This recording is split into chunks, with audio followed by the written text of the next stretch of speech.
Kevin, what did you see as maybe some of the primary reasons that Scotty Young struggled in coverage? I think some of it was by alignment, and knowing where his help was, and some things that we have gone to work on in last week just to change up some of those alignments and to give our guys a little better chance. I think, he got off on putting back on his heels early in the game, and he was not. I flew back. I rode next to him. He was not very happy about his performance, and we talked about that a little bit on the plane since it was 6-7 hours. But there's some things that he can do to help himself from an alignment standpoint, and some things he did last week in practice from a technique standpoint that I think he's looking forward to playing this weekend, and a lot of guys on this team are looking forward to playing this weekend. And nobody in this building is real happy about what happened a week ago. What did you tell him during that conversation on the plane? No, I mean, we talked a little bit about. I was watching the game, so and he wasn't very happy about his performance. I think he was embarrassed, and we talked about what was going to happen this week from a leadership standpoint, from a personal standpoint, and how to get things fixed. So, there weren't a whole lot of words on that plane from anybody that at that time of night. But we've had time this last week to kind of talk about some things and show some examples and practice and work through some things. So that conversation was not very long. How would you describe the overall team morale and atmosphere around the building over the last week or so? I think it was a very different because you have a bye week, right? You don't have a chance to really get back on the field that quickly, but it does give you an opportunity to really look inside where you are and work on yourself, work on our team, and without having to play a game immediately that week. There's good and bad to that. In this situation, it gave us an opportunity last week to really look at personnel, really address some issues that I think from a chemistry standpoint, like I said before,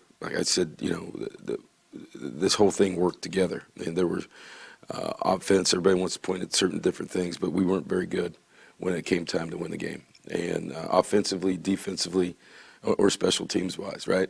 So we gave up a long return. We had a 15-yard punt at one time. Lucas did a great job throughout all that, but we're putting pressure on him with back-to-back penalties. So there are a lot of things that we talked about last week, and last week was more about us than it was about opponents. And we're back on the field tonight, getting ready for this football game. But I think the conversations that we had were very open amongst the coaching staff, amongst our players, and that's the only way I know how to get better. What happened to the message of consistency? Well, it's we're still on that, right? Which we were not very consistent, and that's why I keep pointing to it. And how we do that and how we work towards that becomes important. And again, like I said, the things that we saw coming into that first game all pointed to, hey, we're growing up as a team. We're more consistent. But life pays off on performance, and our performance was not very good, and it was not consistent. And so that will still be the message. And I think our guys understand that because, like I said, there's some things that we did very well a week ago. There's some things that we were awful at, and so that is inconsistency. And the message is, hey, listen, talent-wise, whatever you are, whoever you are, if we don't know what we're going to get out of you consistently, then you're going to hurt this football team, and then you can stand on the sideline next to me. What were some of those things that you thought they did really well? Well, I thought at times, we had individual players that played. I mean, Lucas was really good. Kickoffs and field goals, and I thought that at the end of the game, I thought that our guys responded. In that situation, it was again too little, too late. We get a stop, and then we go the length of the field to give us a chance to tie the game. And so there's some things that I thought some individual players that showed up, and I talked about it after the game, particularly some of the young players that we hadn't seen in action. Michael Wiley being one of those guys, right? I thought some of the young guys that are playing on special teams did a nice job. So, we're going to give more of those guys a chance this week, and that's what last week's practice was about. But the freshmen that we played in that game, I thought, really rose to the occasion, being on the road and doing something like that. So, those guys, a lot of the younger guys that played, I thought, we split time at left tackle with Edgar Barola and Peyton Fierce. I mean, we had 74 gradable plays in offense. I think it was 71 on the play sheet, but 74 penalty. And they went 37 snaps apiece. And, the best thing you can say about left tackle is when you don't notice them, right? So, those two guys are battling out, and we're probably going to continue down that path because they both have value. Coach, what did that final drive say about Khalil's resiliency? Well, I think it's there was a lot going on, and it's obviously he's healthy, and we see the difference in him as a runner and his confidence to run. There's a couple of times in the game he could have run more, and I think that was what we talked about last week, just looking at tape and where he is and being efficient with the football. The first interception is a well-thrown ball, just bounces off of Drew, right? So the second one was, he'll tell you, it was on him. So, but being able to handle those situations and using his legs, which he did a week ago, I think everybody can see that he's healthy and obviously he can be productive when he does use his legs like he did last week. The defense gave up nearly 600 yards. What do you think are the areas that need to be addressed the most? Well, you hit it. Our coverage was not very good. We couldn't get to the quarterback. The one time we did get to the quarterback, we hit him and got a penalty, right? But then he didn't return, so they changed quarterbacks. But our pass rush has got to be better, right? And I think there's a blueprint out there from that game that with the quick game and throwing that we're going to have to change things up defensively and probably and pressure some more, but we have to cover. And they ran us out of man coverage early because they just ran us out of man coverage, and we got the zone and we couldn't get there. So dropping 8, we changed a few things, and but we've got to become we got to get more pressure on a quarterback. We just have to, and there's ways to do that. Obviously, without bringing 6 or 7 or 5, but when they go to empty, and there's 5 receivers out there, you can do the math, right? So you can't bring all those guys and get there, but we have to do a better job of getting the quarterback, and then the big plays, right? So explosive plays, as I said before, I've been a lot of football games, but you got both teams. The positive was, back to your question, the positive was we averaged 7.6 a play offensively. The negative was they averaged 7.6 a play. So that's an issue.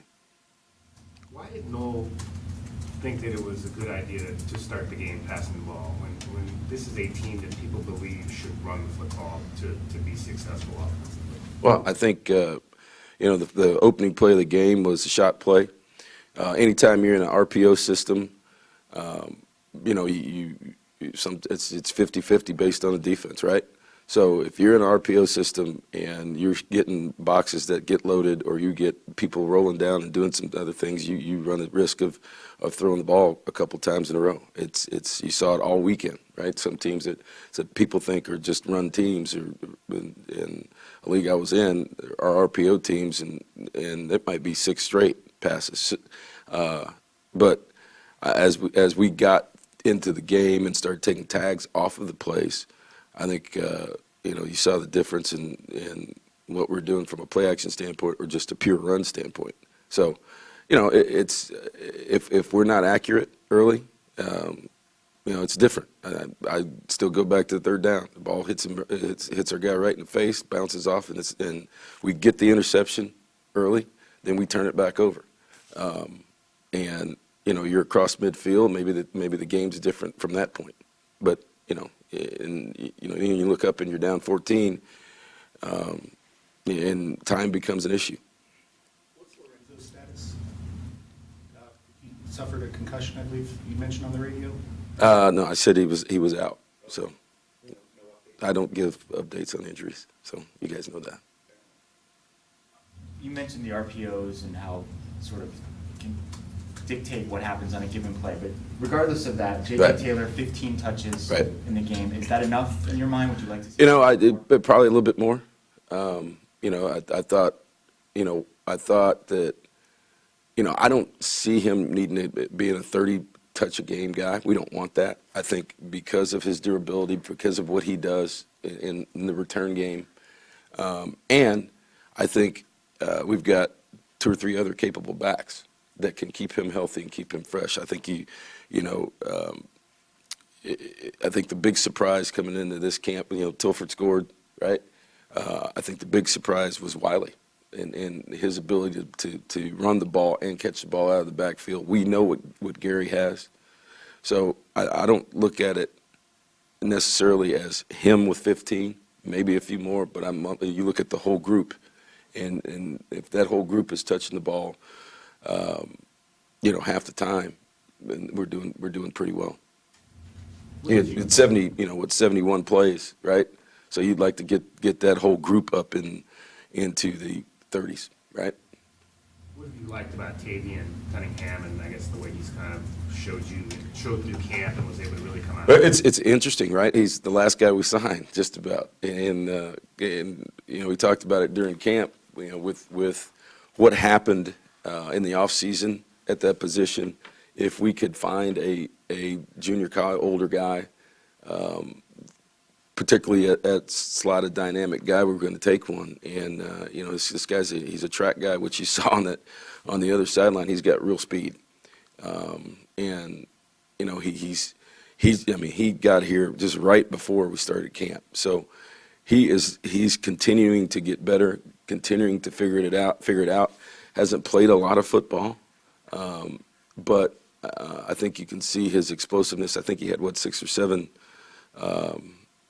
touchdowns in the return game in junior college. He's a guy that is explosive, likes to play, and is really just kind of really transitioning and learning the game at this level. But I like where he is, and I like where he's headed.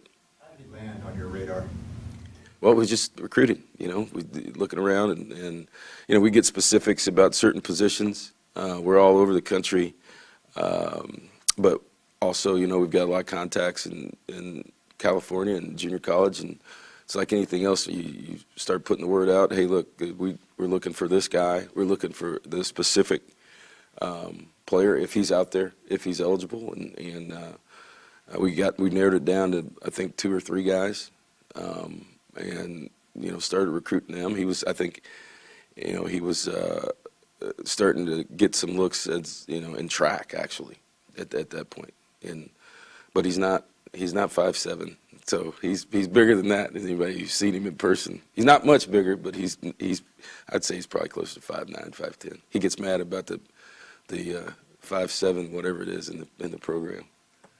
He takes that personal. So Wasn't a lot of talk about Stanley Berryhill during training camp, maybe because we're just excited about Jamari or new guys or whatever, but on game day, he shows up again. What impressed you the most about him? Well, that's the reason we gave him a scholarship last year, right? I mean, he's a guy who is just a great young man. I mean, he's got great character, great personality, fun to be around, smiling, local guy. He's a team player, and he works his tail off every day. So he's, like I said, I think you saw the reaction from the team last year when we gave him a scholarship, and that's how happy everybody was for him, and let alone himself. But here's a guy who just goes out and does his job. He's great to be around. He's a leader on the field. He's played a lot of games now, and he's a leader on this football team, not just offensively, but I think our guys listen to him, and he's a guy that, from an example standpoint of where he's come from, how hard he's worked, what he's done, and you're really happy when you see a guy like that start to have success. I know you can't comment specifically about officiating, but do you think that high-fiving the fans the way that Stanley did is something that should merit an unsportsmanlike penalty? It's in the rule book, right? And so rules are rules, because as I've said before, you don't understand one point of that, right? Because you're fan engagement, but we've also seen the ugly part of that with fans, right? Back in, I'm not going to name anybody, but you know what I'm talking about. So the separation between the fans and the players, I think, becomes more and more important. As you watch all kinds of sports right now, right? Because there's some the players having issues with fans, and fans having issues with players. So I get the rule. That was really a quick thing, but all in all, it makes sense. How was that moment when you gave Thomas Reed a scholarship? It was awesome. I mean, he's just another great guy, right? So, he was. We have a production chart for special teams, and it's based on different things, and with not just tackles, but right place, right time, covering lanes, down the ball inside the 10. There's just all kinds of things from a special teams production standpoint, and he was far and away last year the number one most productive player on special teams, right? And he's a gunner. He's covering kickoffs. He's a four-phase guy, right? He's kickoff return, punt, and punt return, and it doesn't say anything. It just goes out and plays. So, his value and worth to this team is big, and it's one of those things that doesn't really show up in a lot of the stats besides maybe his tackles that he makes on special teams. But what he does on special teams, a lot of times, if a player like he is not the primary tackler, a lot of times he's forcing things back to everybody, or cutting off the wide side of the field so a guy can't get a big return. And he's very unselfish. But he's really good at what he does, special teams wise, and he takes a lot of pride in it. And I mean, he was overjoyed. These guys that come and pay their own way, and sometimes there's situations where they have to wait till the last minute because they can't afford to do things and enroll in classes and all the stress that comes with that. And I think it to reward a guy like that doesn't say anything, doesn't just comes and plays football to play football, and does what you ask him to do, is a great thing, and it's a great thing for him too. How did you present it to him? Well, we just we were in a team meeting and at the end of camp, and actually Dennis was on the field. So at the end of practice, we have some administrative things that we do. Right, so if guys are missing appointments or things like that, then we have a little meeting, and there's some conversation, some things that happen. So guys know at the end when you start calling out names, they think they're in trouble, and particularly when Dennis does it. So that's a whole other issue besides football, and he actually told him, when he called out his name. And Thomas, because he doesn't do anything wrong, right? So he felt like the whole team knows it too. It's like, what is going on? And they told him he was on scholarship, and it was crazy. So it's good for him. It's good for the team, but he was confused at first because he just does what he's supposed to do, and he's not. His name doesn't come up a bunch at the end of practice. You mentioned Lucas earlier. What does it say about him that after all those penalties, he was still able to make the kick? I thought it was, it's grown up, and it got a little flustered there. That's why we took the timeout right there, because it was obviously there was something going on out there that was not normal.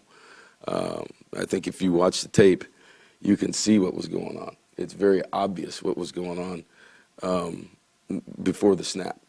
And, for young players, the young player that was out there was getting confused, and you get a snap simulation because that doesn't happen over and over and over again. But for him to keep backing up, be on the road, handle those situations, it's a sign of maturity. And I think he's always had, even in high school, right? What do you make it, 56 in high school, 53, something like that. He's always had a strong leg. The issue has been how accurate has he been. And he showed his leg last year with all the kickoffs. We didn't have to cover very many kickoffs. And that's another, not to beat a dead horse, but again, him making those field goals were big, particularly in that situation because it was a 2-score game. But to continue to be great, right? He has spoiled our kickoff coverage team because of so many touchbacks, and he left one out in the middle of the field about the 1 or 2, and that's the one they brought back. So, we've got to be, as a team, we got to cover better, but he's got to continue to be consistent. But he's certainly looks like he's improved as a field goal kicker because he's made some big ones during camp in some 2-minute drills and some simulated practices. So, he's growing up and he just needs to be more consistent. What did you see out of the freshman cornerback, specifically Roland Wallace and Bobby Wolf? Well, I think, Roland Wallace can be a really good. He got a little dinged up or had a thigh. So, he just looked like he wasn't running very, very well. We put Bobby in there. And Bobby, is doesn't ever, he's really athletic and really fast, right? And put him in some man-to-man situations against the real receiver, and he covered. And he made some really good tackles in the open space. So from those guys, that can give us some confidence and maybe, without talking about game plan, but kind of talking about game plan, maybe gives us the opportunity to move Jace around a little bit like we did in the second half, to move him to cover some inside receivers, right? If people are forcing us into man coverage, if we can, with getting pressure. But we know what we have in Jace. We know what we have in some of these other guys, but if we're going to get to 3, 4, 5 wides, which Hawaii got to with an empty, then, we got to be able to put some cover guys on the field. And I think those young guys, after last week, give us, now you say, okay, we got a couple more guys that can go in the game and play corner and maybe move to a nickel or dime situation with 4 or 5 DBs on the field that can cover people instead of a couple safeties. Yes, sir. Experience with Jace that allows him maybe to be a guy you can kind of move inside. Jace is, yeah. I mean, he's as I said before, he's a coach on the field.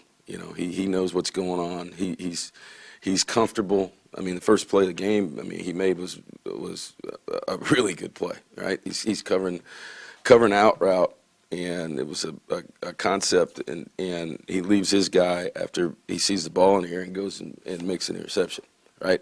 Cuts in front of him, jumps in front of him. I mean, it's a heck of a play, but that's an experience play, and his ability to talk to these young guys and to talk to people on the sideline, it gives him the flexibility. It gives us flexibility for him to be able to move around and just not be on one side of the field against a single, or single receiver or just out there by himself. The more he's involved, which we did in the second half, and as we gain more confidence in these young corners, as you asked, I think that which we did, particularly with Bobby Wolf playing in that second half, and gives us a little bit more flexibility in the secondary from a coverage standpoint. Thanks, everyone. All right. Thank you.